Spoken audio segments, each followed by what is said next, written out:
সুপ্রিয় শিক্ষার্থী, আজকের অনলাইন ক্লাসে তোমাদের স্বাগত। আমি উর্মিলা বড়ুয়া, প্রভাষক, ব্যবস্থাপনা বিভাগ, হাজারাতুজু ডিগ্রি কলেজ।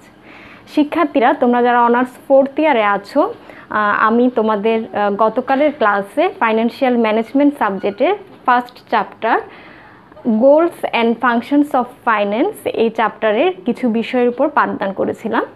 আজকে আমি ওই চ্যাপ্টারটার আরও সামনের দিকে বিষয়গুলো নিয়ে তোমাদের সাথে আলোচনা করব।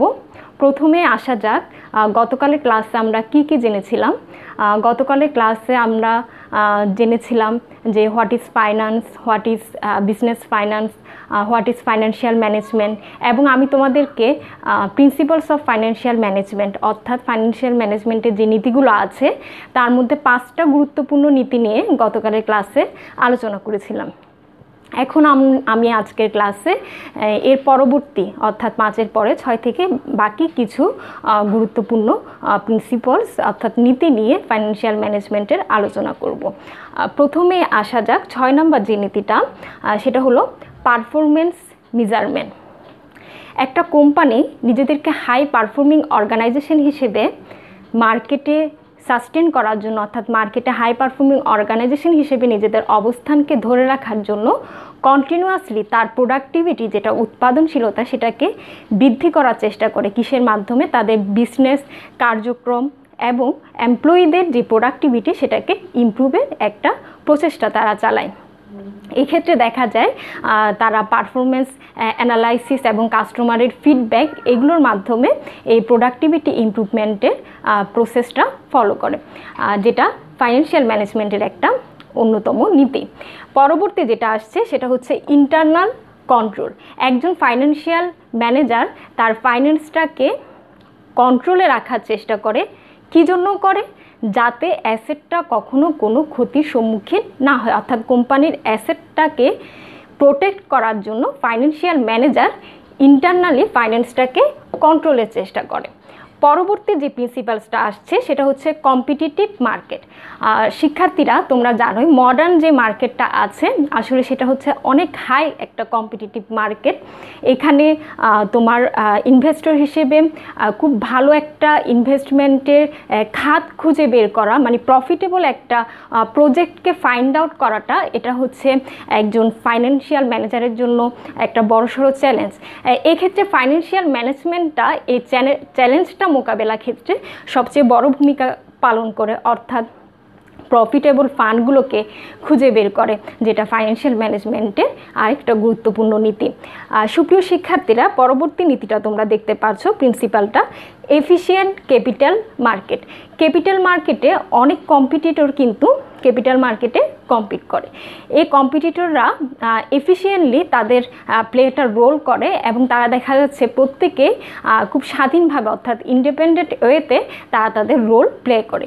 এক্ষেত্রেও ফাইন্যান্স ম্যানেজারকেও তার কোম্পানিকে এই কম্পিটিটিভ মার্কেটে এফিশিয়েন্ট একটা রোল প্লে করতে হয়। সুপ্রিয় শিক্ষার্থী, এরপর যে পয়েন্টটা আসছে অর্থাৎ যে প্রিন্সিপালটা আসছে সেটা হচ্ছে দ্য এজেন্সি প্রবলেম। এটা খুব গুরুত্বপূর্ণ একটা প্রিন্সিপাল। এটাতে তোমাদের অনেক সময় শর্ট কোয়েশ্চেন থাকে, হোয়াট ইজ এজেন্সি প্রবলেম, অর্থাৎ এজেন্সি প্রবলেম বলতে আসলে কি বোঝায়। এজেন্সি প্রবলেমে একটা কোম্পানির স্টেক হোল্ডার, আমরা প্রথমে জানবো স্টেক হোল্ডার কারা। স্টেক হোল্ডার বলতে স্বার্থ সংশ্লিষ্ট পক্ষগুলোকে বোঝায়, অর্থাৎ কোনো কোম্পানির স্বার্থ সংশ্লিষ্ট পক্ষদেরকে বলা হয় ওই কোম্পানির স্টেক হোল্ডার। আমি যদি তোমাদেরকে উদাহরণ দিই, একটা কোম্পানির যারা শেয়ার হোল্ডার অর্থাৎ যারা মালিক, তারা ওই কোম্পানির স্বার্থ সংশ্লিষ্ট একটি পক্ষ। আবার যারা এমপ্লয়ি হিসেবে কাজ করছে তারাও স্বার্থ সংশ্লিষ্ট পক্ষ। আবার যারা কোম্পানিকে কাঁচামাল সাপ্লাই দিচ্ছে, যারা সাপ্লায়ার, তারাও স্বার্থ সংশ্লিষ্ট পক্ষ। তারপর ধরো ক্রেডিটর, যারা কোম্পানিকে লোন দিচ্ছে তারাও স্বার্থ সংশ্লিষ্ট পক্ষ। আবার ধরো কোম্পানিটা যে জায়গায় বা যে লোকাল এরিয়াতে কাজ করছে, যে লোকাল এরিয়াতে তার কার্যক্রম পরিচালিত হচ্ছে, সেখানে যারা পাবলিক আছে তারাও কিন্তু কোম্পানির কি স্বার্থ সংশ্লিষ্ট পক্ষ। ইভেন গভর্নমেন্ট, গভর্নমেন্টও স্বার্থ সংশ্লিষ্ট পক্ষ হিসেবে স্টেক হোল্ডার হিসেবে কাজ করে একটি কোম্পানি। তাহলে তোমরা দেখতে পারছো একটি কোম্পানির ক্ষেত্রে অনেকগুলো স্বার্থ সংশ্লিষ্ট পক্ষ, যাদেরকে আমরা স্টেক হোল্ডার বলি, তারা কোম্পানির উপর কী করছে, প্রভাব বিস্তার করছে।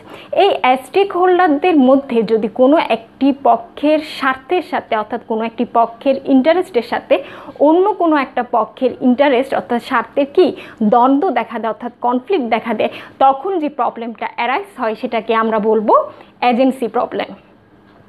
আমি যদি একটা উদাহরণ প্রেজেন্ট করি, ধরো একটা কোম্পানির ম্যানেজার তার পার্সোনাল ইন্টারেস্ট অর্থাৎ ব্যক্তিগত স্বার্থটা তিনি তার কোম্পানির ইন্টারেস্টের ঊর্ধ্বে বিবেচনা করছেন, অর্থাৎ তিনি তার ব্যক্তিগত স্বার্থকে কোম্পানির স্বার্থ থেকে বেশি গুরুত্ব দিচ্ছেন।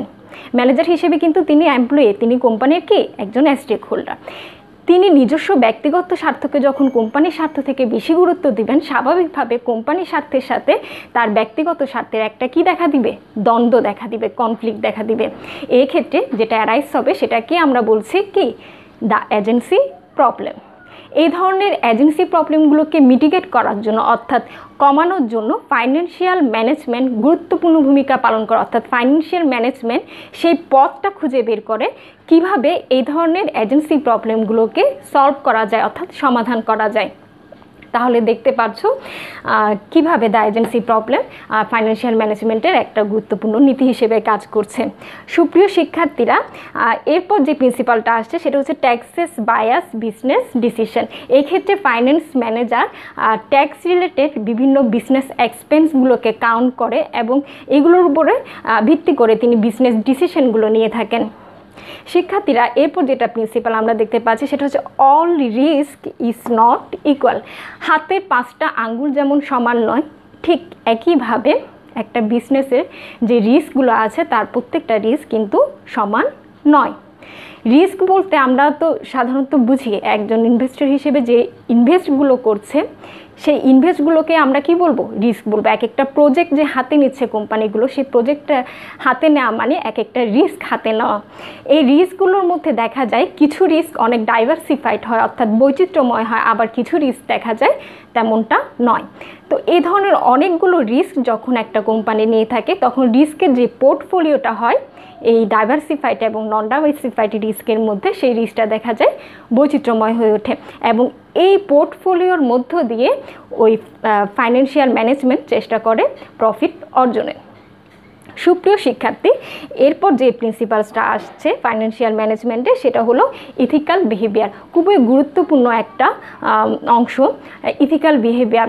ইথিক্স ফাইন্যান্সিয়াল ম্যানেজমেন্টের প্রত্যেকটা ধাপে অবশ্যই ইথিক্সটাকে মেনটেন করতে হবে এবং যিনি ফাইন্যান্স ম্যানেজার হিসেবে কাজ করছেন তাকে অবশ্যই ইথিক্স মেনটেন করে কাজ করতে হবে। তা না হলে একটি কোম্পানি সম্পূর্ণ ধ্বংসের সম্মুখীন হতে পারে এবং কোম্পানি যে গোলটা অর্জন করার কথা ছিল সেটা এই ইথিক্যাল বিহেভিয়ারের সমস্যার কারণে সেই গোলটা অর্জন করা কখনোই সম্ভব হবে না। সুপ্রিয় শিক্ষার্থীরা, এখন আমি তোমাদের যে বিষয়টা নিয়ে আলোচনা করব সেটা হলো গোল and objectives of A financial manager, অর্থাৎ একজন ফাইন্যান্সিয়াল ম্যানেজারের গোল এবং অবজেক্টিভগুলো।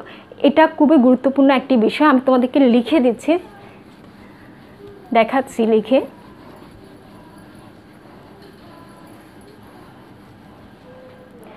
Goals and objectives of financial manager, অর্থাৎ ফাইন্যান্সিয়াল ম্যানেজারের গোলস এবং অবজেক্টিভগুলো। এই চ্যাপ্টারে খুব গুরুত্বপূর্ণ একটা বিষয়। এই বিষয়টা সম্পর্কে আমি এখন তোমাদেরকে পাঠদান করব। ফাইন্যান্সিয়াল ম্যানেজারের মূলত তিনটা গোলস এবং অবজেক্টিভ থাকে। এই তিনটা গোলস এবং অবজেক্টিভের মধ্যে প্রথমটা হলো ম্যাক্সিমাইজ প্রফিট, এর পরবর্তী গোলটা হচ্ছে মিনিমাইজ কস্ট এবং পরবর্তী যে গোলটা সেটা হলো ম্যাক্সিমাইজ মার্কেট শেয়ার। এখন আমি তিনোটা অবজেক্টিভ নিয়ে আলোচনা করব। প্রথমে আসা যাক maximise profit. First goal maximise profit. Financial ম্যানেজারের প্রফিট ম্যাক্সিমাইজেশন করাটা তার অন্যতম একটি গোল। একজন ফাইন্যান্সিয়াল ম্যানেজার সবসময় চেষ্টা করবেন প্রফিট ম্যাক্সিমাইজেশনের মাধ্যমে কোম্পানিটাকে একটা হাই ভ্যালু ফার্মে পরিণত করতে। তিনি যত প্রফিটটাকে ম্যাক্সিমাইজ করতে পারবেন, স্বাভাবিকভাবে কোম্পানিটা তত ভালো ভ্যালুতে পৌঁছাতে পারবে। এই প্রফিট ম্যাক্সিমাইজেশনের জন্য তিনি প্রয়োজন হলো অনেক ধরনের ইনিশিয়েটিভ নেবেন, যাতে প্রফিটটা কি হয়, ম্যাক্সিমাইজ হয়। প্রফিট ম্যাক্সিমাইজেশনের 3টা রেশিও আছে। এই 3টা রেশিও বা ওয়েতে প্রফিট ম্যাক্সিমাইজেশনের চেষ্টা করা হয়। এই 3টা রেশিও নিয়ে আমরা এখন আলোচনা করব। তার মধ্যে প্রথম যে রেশিওটা সেটা হলো গ্রস প্রফিট মার্জিন।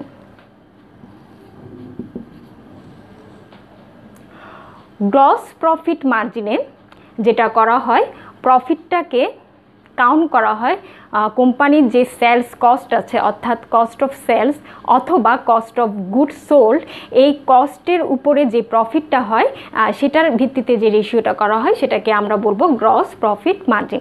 শিক্ষার্থীরা, আমি আবার বলছি, কস্ট অফ সেলস অথবা কস্ট অফ গুডস সোল্ডের উপরে যে প্রফিটটা হয় সেটাকে বলা হচ্ছে গ্রস প্রফিট মার্জিন।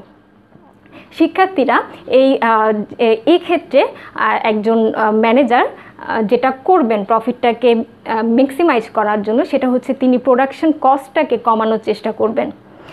তিনি প্রোডাকশন কস্টটাকে যদি কমাতে পারেন, স্বাভাবিকভাবে প্রোডাকশন কস্ট বলে কথা না, সেলসের পিছনে যে সেলস রিলেটেড কস্টগুলো, এই কস্টগুলো কমিয়ে তিনি প্রফিটটাকে বৃদ্ধি করার চেষ্টা করবেন। শিক্ষার্থীরা, পরবর্তী যে ম্যাক্সিমাইজ প্রফিটের রেশিওটা সেটা হলো operating profit margin. Operating profit মার্জিনে কোম্পানির যে সেলসটা আছে, এই সেলসটাকে কম্পেয়ার করা হয় কোম্পানির ইন্টারেস্ট এবং ট্যাক্সের পূর্বে, অর্থাৎ ইন্টারেস্ট এবং ট্যাক্সের পূর্বে যে আর্নিংটা হয় সেটার সাথে তার সেলসকে কি করা হয়, কম্পেয়ার করা হয়। অর্থাৎ আর্নিং বিফোর ইন্টারেস্ট অ্যান্ড ট্যাক্সেসের সাথে কোম্পানির সেলসকে কম্পেয়ার করে যেই মার্জিন বা রেশিওটা পাওয়া যায় সেটাই হলো অপারেটিং প্রফিট মার্জিন। শিক্ষার্থীরা, আমি আবার বলছি, কোম্পানির আর্নিং কিসের পূর্বে, আর্নিং ইন্টারেস্ট এবং ট্যাক্সের পূর্বের আর্নিংটাকে যখন সেলসের সাথে কম্পেয়ার করা হয় তখন সেটাকে আমরা বলবো অপারেটিং প্রফিট মার্জিন। তাহলে এটাকে আমরা কিভাবে প্রেজেন্ট করতে পারি? Operating profit margin equal to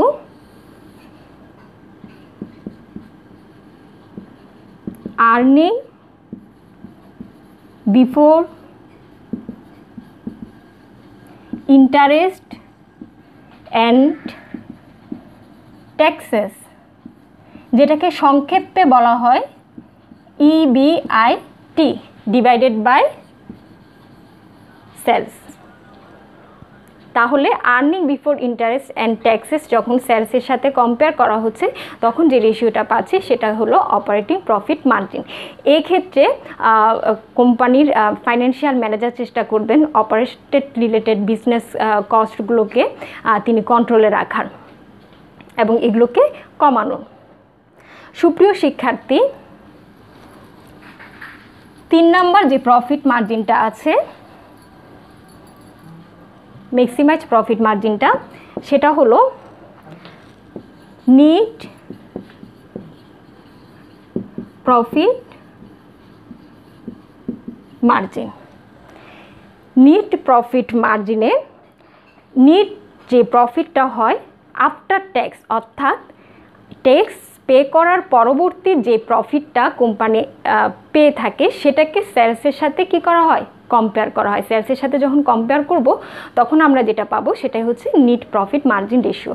শিক্ষার্থীরা, আমি আবার বলছি, আফটার ট্যাক্স যে আর্নিংটা, অর্থাৎ যে আফটার ট্যাক্স পে করার পরে যে প্রফিটটা হয়, নিট প্রফিটটা হয়, সেটাকে যখন সেলসের সাথে কম্পেয়ার করা হয় তখন যে রেশিওটা পাওয়া যায় সেটাই হচ্ছে নিট প্রফিট মার্জিন।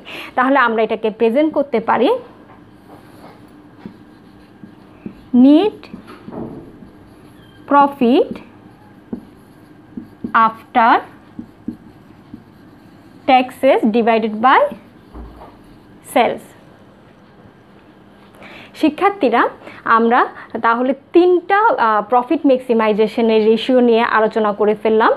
পরবর্তী যে তোমার গোলটা বা অবজেক্টিভটা একজন ফাইন্যান্সিয়াল ম্যানেজারের, সেই গোল বা অবজেক্টিভটা হলো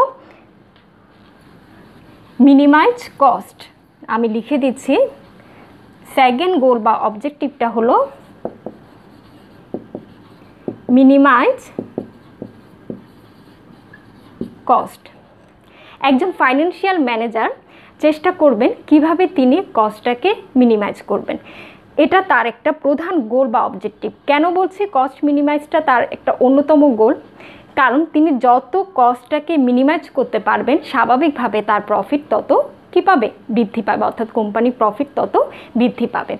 এই কস্ট মিনিমাইজের মাধ্যমে প্রফিট ইনক্রিজের যদি আমি একটা উদাহরণ দিই তোমাদেরকে, ধরো এক কম্পিটিটর হিসেবে এ কোম্পানি এবং বি কোম্পানি, অ্যাজাম্পশন ধরো এ কোম্পানি এবং বি কোম্পানি, দুটি কোম্পানি একই ধরনের প্রোডাক্ট নিয়ে মার্কেটে কি করছে? কম্পিট করছে। এখন ধরো এ কোম্পানির ওই একই ধরনের প্রোডাক্ট, মানে একটি প্রোডাক্ট উৎপাদনের পিছনে তার খরচ হচ্ছে ধরো 10 টাকা। কোন কোম্পানির? এ কোম্পানির। আর দেখা যাচ্ছে বি কোম্পানির একটি প্রোডাক্ট উৎপাদনের পিছনে খরচ হচ্ছে 13 টাকা। তোমরা দেখতে পাচ্ছ এ কোম্পানির যেখানে প্রোডাকশন কস্ট 10 টাকা, বি কোম্পানি সেখানে প্রোডাকশন কস্ট হচ্ছে 13 টাকা। অর্থাৎ এ কোম্পানির চেয়ে বি কোম্পানির একটি প্রোডাক্ট উৎপাদনের পিছনে খরচ বেশি, কিন্তু কম্পিটিটিভ মার্কেট হিসেবে তাদেরকে কিন্তু একই দামে পণ্যটা সেলস করতে হচ্ছে। ধরো সেই প্রাইসটা হলো 15 টাকা, অর্থাৎ এ এবং বি কোম্পানি দুটাই 15 টাকায় প্রোডাক্টটা কী করছে? বিক্রি করছে। তাহলে তোমরা দেখতে পাচ্ছ স্বাভাবিকভাবে এ কোম্পানির এক্ষেত্রে লাভ হচ্ছে কত টাকা? 5 টাকা, এবং বি কোম্পানির লাভ হচ্ছে কত? 15 থেকে 13 গেলে কত টাকা? মাত্র 2 টাকা। তাহলে প্রোডাকশন কস্টটাকে কমিয়ে, অর্থাৎ কস্ট মিনিমাইজ করে এ কোম্পানি বি কোম্পানির চেয়ে বেশি লাভবান হচ্ছে। সো তোমরা দেখতেই পাচ্ছ একজন ফাইন্যান্স ম্যানেজারের অন্যতম একটা অবজেক্টিভ বা গোল হলো কিভাবে তিনি কস্টটাকে মিনিমাইজ করে প্রফিটটাকে বৃদ্ধি করার চেষ্টা করবেন। এই কস্ট মিনিমাইজের জন্য তিনি অনেক ধরনের তোমার প্রসিডিউর নিতে পারেন। যেমন ধরো প্রোডাকশন রিলেটেড যে ইকুইপমেন্টগুলো আছে সেগুলো যদি ভালো মানের ইকুইপমেন্ট ব্যবহার করা হয়, দেখা যাচ্ছে প্রোডাকশনের পিছনে বিভিন্ন অপচয় এবং অপব্যয়গুলো কম হয়, তখন স্বাভাবিকভাবে প্রোডাকশন কস্টটা কমে। এবং এমপ্লয়িদের যদি দক্ষতাটাকে বৃদ্ধি করা হয়, এমপ্লয়িরা দক্ষ হয়, তাহলে তারা দেখা যাচ্ছে খুব কম সময়ে খুব ভালো মানের প্রোডাক্ট কী করতে পারে? উৎপাদন করতে পারে। এছাড়াও অপারেশন রিলেটেড যে বিভিন্ন কস্টগুলো আছে সেগুলোকে যদি কমানো যায়, তাহলে দেখা যাচ্ছে তিনি কস্ট মিনিমাইজেশনের মাধ্যমে প্রফিটটাকে কী করতে পারবেন? ম্যাক্সিমাইজ করতে পারবেন, যেটা ফাইন্যান্সিয়াল ম্যানেজারের একটা অন্যতম গোল। সুপ্রিয় শিক্ষার্থী, এরপর আমি 3 নম্বর গোলটা নিয়ে আলোচনা করব। সেই গোলটা হলো ম্যাক্সিমাইজ মার্কেট শেয়ার। শিক্ষার্থীরা, ম্যাক্সিমাইজ মার্কেট শেয়ার এই বিষয়টা বোঝার আগে আমাদেরকে অবশ্যই আগে জানতে হবে মার্কেট কি, অর্থাৎ মার্কেট বলতে কি বোঝায়। সাধারণত বিজনেসের ক্ষেত্রে মার্কেট বলতে যেটাকে বোঝানো হয় কাস্টমারের সংখ্যাকে, অর্থাৎ কাস্টমার যারা ক্রেতা, যারা ওই বিজনেসের পণ্যের ক্রেতা, তাদেরকে বলা হয় ওই কোম্পানির মার্কেট। তাহলে মার্কেট বলতে আমরা কাদেরকে বুঝছি? ক্রেতাদেরকে বুঝছি। এরপর যেটা আসছে সেটা হচ্ছে মার্কেট শেয়ার। তাহলে মার্কেট শেয়ারটা কি হবে? মার্কেট শেয়ার বলতে একই ধরনের প্রোডাক্টের যে কয়জন কম্পিটিটর আছেন মার্কেটে, এই কম্পিটিটররা কিন্তু একটা নির্দিষ্ট পরিমাণ ক্রেতার কাছে তাদের পণ্য বিক্রি করছেন। যে ক্রেতার সংখ্যাটাকে আমরা বলবো ওই কম্পিটিটরদের টোটাল মার্কেট। এই টোটাল মার্কেটের মধ্যে এক একজন কম্পিটিটর যে পরিমাণ ক্রেতা হোল্ড করবেন সেটাই হলো ওই কম্পিটিটরের কি? Market share. আমি যদি তোমাদেরকে একটু উদাহরণ দিয়ে বুঝিয়ে দিই, ধরো বাংলাদেশের ক্ষেত্রে বেভারেজ কোম্পানির মধ্যে আমরা ধরলাম কোকা কোলা, 7 আপ, স্প্রাইট, এই তিনটা কম্পিটিটর বেভারেজ মার্কেট, সম্পূর্ণ বেভারেজ মার্কেটটাকে হোল্ড করছে। কি বলেছি? কোকা কোলা, আরেকটা হলো 7 আপ, আরেকটা হলো স্প্রাইট। এখন ধরো কোকা কোলা কোম্পানির বাংলাদেশে 100 জন মানুষের মধ্যে, অ্যাজাম্পশন 100 জন মানুষের মধ্যে কোকা কোলার ক্রেতা অর্থাৎ কোকা কোলা পছন্দ করে এরকম ক্রেতার সংখ্যা ধরো 50 জন, তাহলে কোকা কোলার এই টোটাল মার্কেটের মধ্যে তাদের মার্কেট শেয়ার হলো 50% অর্থাৎ 50%। এরপর ধরো 7 আপের এই 100 জনের মধ্যে, 100 জন মানুষের মধ্যে 7 আপ পছন্দ করে অর্থাৎ 7 আপের ক্রেতা হচ্ছে ধরো 30 জন, তাহলে 100-এর মধ্যে 30% হলো 7 আপের কি শেয়ার? Market share. এরপর ধরো স্প্রাইটের এই 100-এর মধ্যে 20 জন মানুষ স্প্রাইট পছন্দ করে অর্থাৎ স্প্রাইটের ক্রেতা, স্প্রাইট কোম্পানির ক্রেতা, তাহলে তাদের মার্কেট শেয়ার কত? 20%। টোটাল কত? 100। তাহলে এই 100-এর মধ্যে আমরা দেখছি কোকা কোলার মার্কেট শেয়ার হলো 50%, 7 আপের মার্কেট শেয়ার হলো 30% এবং স্প্রাইটের মার্কেট শেয়ার হলো 20%। তাহলে শিক্ষার্থীরা তোমরা দেখতে পাচ্ছ একটা কোম্পানির মার্কেট শেয়ার যদি বৃদ্ধি পায় স্বাভাবিকভাবে তার কম্পিটিটর যে অন্য কোম্পানি আছে তার মার্কেট শেয়ার কি হবে? কমে যাবে। তাহলে একজন ফাইন্যান্সিয়াল ম্যানেজার যদি তার কোম্পানির মার্কেট শেয়ার অর্থাৎ ক্রেতার সংখ্যা বৃদ্ধি করতে পারেন স্বাভাবিকভাবে তিনি কম্পিটিশনে কি যাবেন? এগিয়ে যাবেন, তিনি তার অন্যান্য কম্পিটিটরদের থেকে এগিয়ে যাবেন। তাই ফাইন্যান্সিয়াল ম্যানেজারের একটা গুরুত্বপূর্ণ গোল বা অবজেক্টিভ হলো কিভাবে এই মার্কেট শেয়ারটাকে বৃদ্ধি করা যায়। আর মার্কেট শেয়ার যত বাড়াতে পারবে মার্কেটে তাদের শেয়ারের ভ্যালুটাও তত, ডিমান্ডটাও তত বাড়বে এবং কোম্পানিও ভালো প্রফিট অর্জন করতে পারবে এবং কম্পিটিটরদেরকে বিট করতে পারবে। তাই ফাইন্যান্সিয়াল ম্যানেজারের আরেকটা গুরুত্বপূর্ণ নীতি হলো ম্যাক্সিমাইজ মার্কেট শেয়ার গোল। শিক্ষার্থীরা এতক্ষণ আমার সাথে থাকার জন্য তোমাদেরকে ধন্যবাদ। আমি আজকের ক্লাসটা এখানেই শেষ করছি। আশা করি তোমরা সবাই ভালো থাকবে।